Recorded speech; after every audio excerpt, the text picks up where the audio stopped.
guys, in this video I'm going to show you how to work with tracking settings, object snap settings, zoom factor, and then show you how to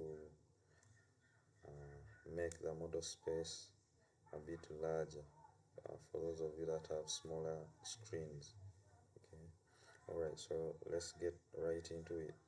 With your Autocad open, mine is already open, so click start new drawing, or you would rather just click the plus button here, and yeah, so this will take a while. Okay, here it is. So now we don't need the tool palette at the moment, so go ahead and close it. And yeah, like in the previous video, first things first, always check the units. So type units, press enter, and yeah, and here we are. Mine are in millimeters, and the angle precision, we should probably leave it at 0, since we're not going to draw any angle that is like maybe 20.1 or 20.5. okay, all angles we are using whole numbers, so leave it at 0, and the length precision also at 0, not decimal place. So let's go ahead and save this as our new default. Click apply and then OK, and this window should disappear any moment. Alright, here we go. And then the other thing is, always set the scale to 1 to 1, since we're going to be drawing simple shapes and we're not drawing very complicated shapes. So just set the scale to 1 to 1. And the other thing is, check to see that you are using the architectural workspace. Alright, yeah, now let's go ahead and try a few drawings. Yeah, so I'm going to create a completely random object. For today, let me try using circle, and then we see what else comes up. Okay, yeah, so I'm going to go ahead and click the circle, and I've chosen a random center, so I'm going to well, this circle is too big obviously, so I'm going to just zoom into it. Zoom in. I want it to have a radius of at least 20. Okay, now this is better. So in my command line it says specify radius of the circle, so I'm going to type 20,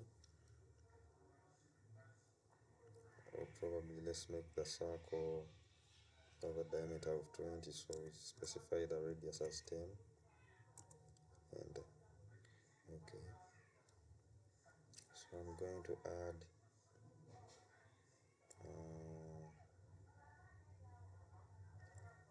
yeah, so I'm going to add another circle somewhere here. I'm kind of like going to make a bent pipe. Okay, a pipe bent at an angle of 90 degrees. Alright, something that goes like this. Okay, so that's what I'm going to do. Yeah, okay, so the first circle is done. I'm going to make another one here, and then another one down here. But I'm going to keep the distance in between the circles identical. So I'm going to create another circle at another completely random distance of about, okay, let's see here, probably, alright, I'm going to put it at 70. So specify the center will be at 70, and I'm going to will specify the radius as 10. Okay, so we have that. Now I'm going to draw another circle exactly below this one. Alright, okay, circle tool. I'm going to track the center. So as I go down, I'll type 70, enter, and specify the radius. It's already 10, so just hit enter. So the distance between the centers is 70. Alright, so now we are going to join some lines here to here, and then here to here, and here to here, kind of like making a bent pipe. Okay, and then we'll get rid of the rest of the. Alright, I'll show you what we are going to do. Okay, so we click the line tool, and yeah, so clicking the line tool, you notice that I want to join from a line at this tangent, at the tangent of the circle, but we can't really know for sure where. Okay, yeah, if you are drawing on a paper with a pencil, you would see it because it's easy to track, but now with a computer, it's a software, you can't really be exact by randomly choosing a point. Okay, as you can see, the cursor is just bouncing off it. So what we do, this is where snap settings come in handy. So we use object snap settings. So now we already have a center ticked. That is why we're able to track the center. We have midpoint, so we're able to draw lines from the middle of an object or something, or a line tracing the middle of another line. Then at the end point, and now you notice a circle doesn't have any end point, but instead it has a center, a geometrical center, and it's not a node.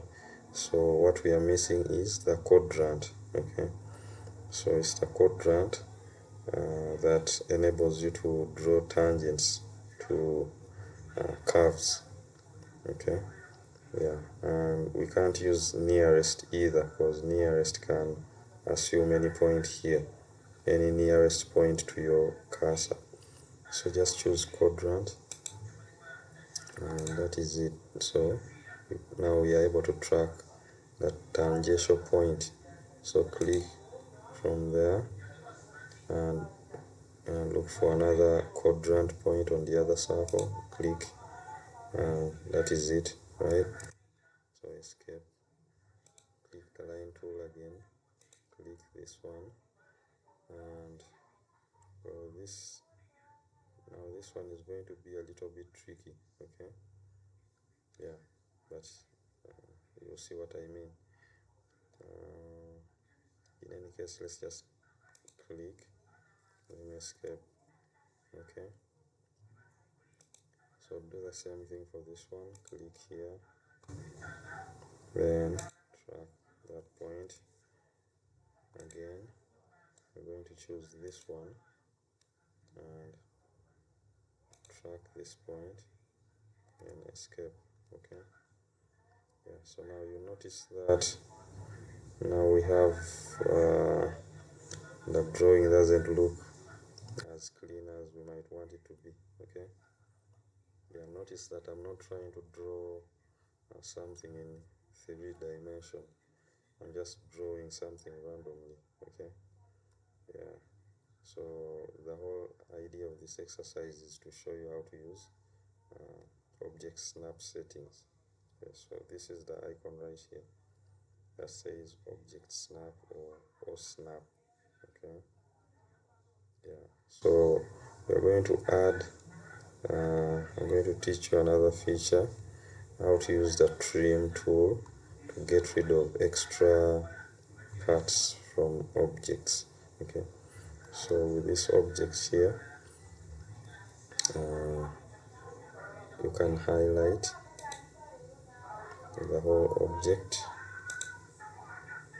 and then just type, go ahead and type trim. When it appears in your command line or whatever, hit enter. Now you can just point at whichever part you want gone. So okay, for this exercise it's completely random. I want this part gone, and I want that part gone. I also want that part gone. I don't want that part. Also, I don't want that part and that part. So now you see what I'm doing? It's kind of like a pipe. So maybe I'll leave that part, and I'll probably leave the lower circle for now, okay? Yeah, because I'm going to add on a few other features, alright? Okay, so now you can hit escape. Okay, so we have something that is kind of looking like a bent pipe, alright? I think now this looks good. So what I'm going to do is to add other limbs. Okay, I'm going to add limbs from this lower circle. But this time round, they're not going to be at 90 degrees like before.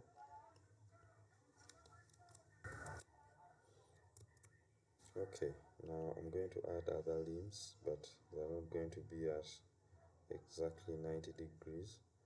I'm going to add them at a certain angle, right? Yeah. So here's what we're going to do. I'm going to draw a limb extending upwards at a certain angle, and let's see, where else can we push it to? Upwards, and then probably downwards or upwards again. Okay, we will see. This is just random. Okay, right, so it will go upwards, and yeah, wherever else we want it to go. Okay, so here this time click the line, and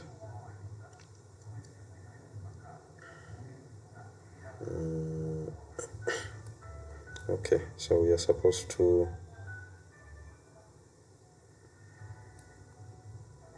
okay, so this is not going to be able to track the quadrant as I expected. So what I can do is to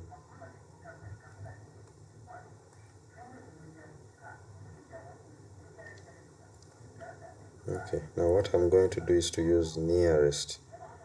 Okay, I'm going to use nearest because I'm not able to, there are only 4 quadrants here, and what I need is somewhere here.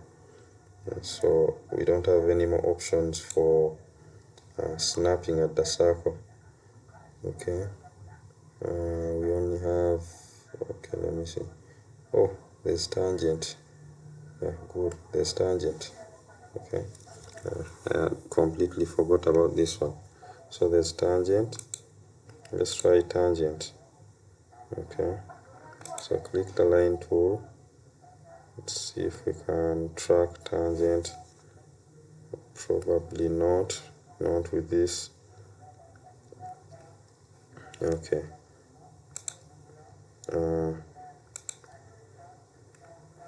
let's deactivate quadrant for now, and okay, tangent can't work. Yeah, okay, we can't use tangent for this circle.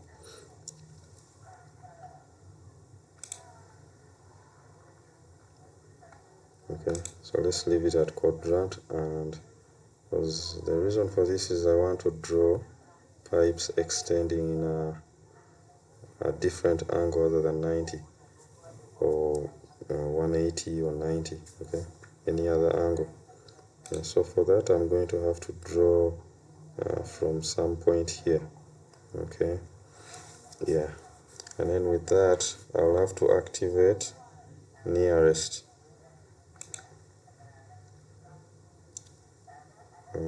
There's nearest and apparent intersection, so I'll need these two.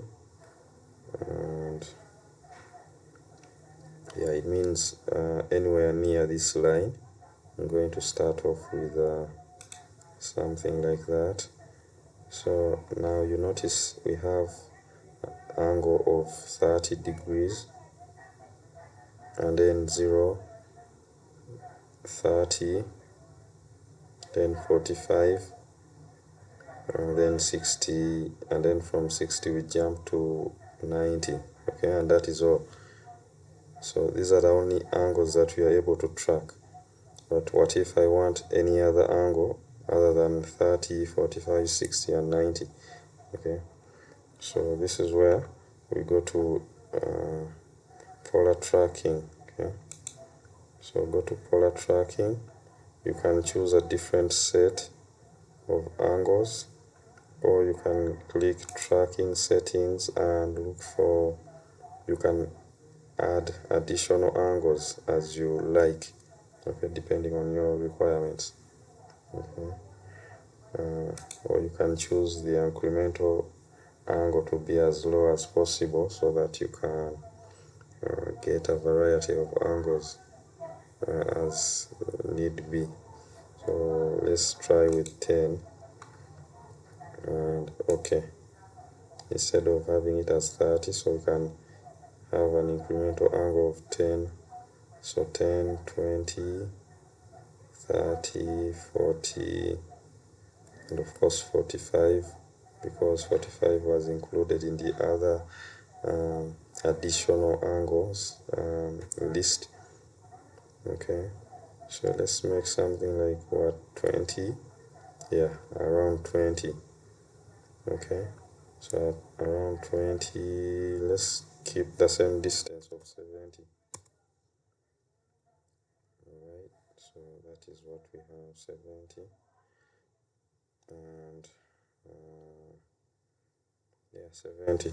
Okay, so we can hit escape. I'm going to put like a circle here. This is completely random. Okay, I'm going to put like a circle, so I'm going to do this is an endpoint.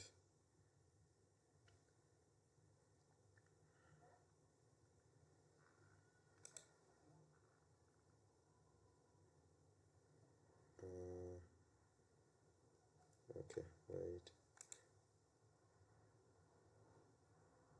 Quadrant is activated. Okay, I'm going to have to first draw the line perpendicular to this so that I can get a center for the circle. Yeah, that's what I have to do first.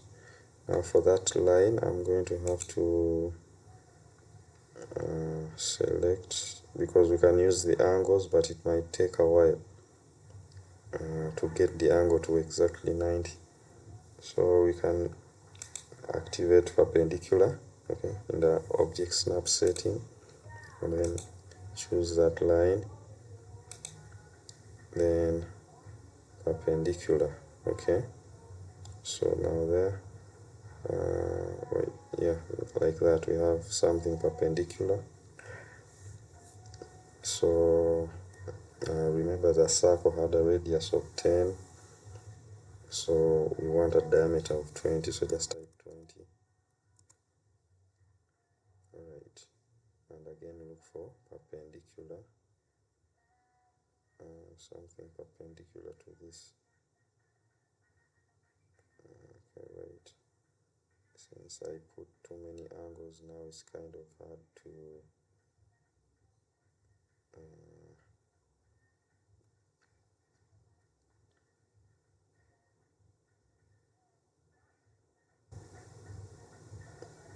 okay, because I'm not sure whether this line is parallel to this one. I want them to be parallel. I was trying to opt for perpendicular, but there's a different option. we can deactivate some of the snap settings, so you don't have to worry about these other ones because they are not concerned with architecture. So Opire is activated. We can deactivate nearest for now,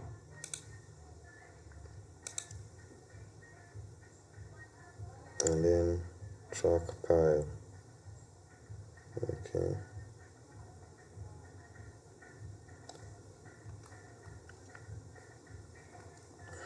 Okay, I need to have zoomed out. Alright, so that is pile, and then we look for apparent intersection, and we can escape.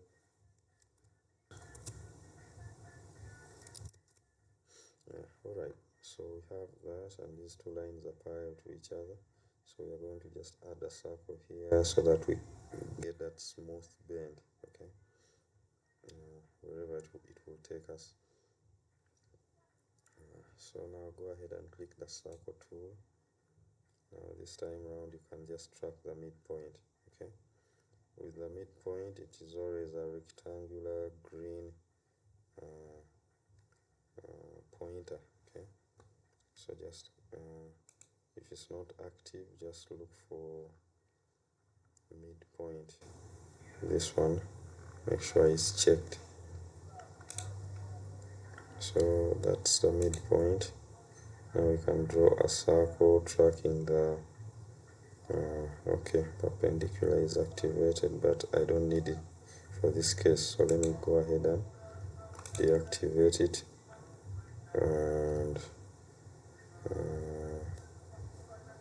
deactivate pile for the meantime. Then okay, so now we can just track the endpoint, click. Alright, so yeah, now we can draw something extending upwards. Okay, yeah, I think we'll be able to do that. So click the line, and quadrant is activated, so we are going upwards 90. Let's give it 70 still. Keep 70, and okay, we can hit escape. Line tool again, click upwards, make sure the angle is 90, or make sure that it's prior to this one, but I'm making sure my angle is 90, so I enter 70, and then we can escape. Alright, so I don't know where we're going with this, but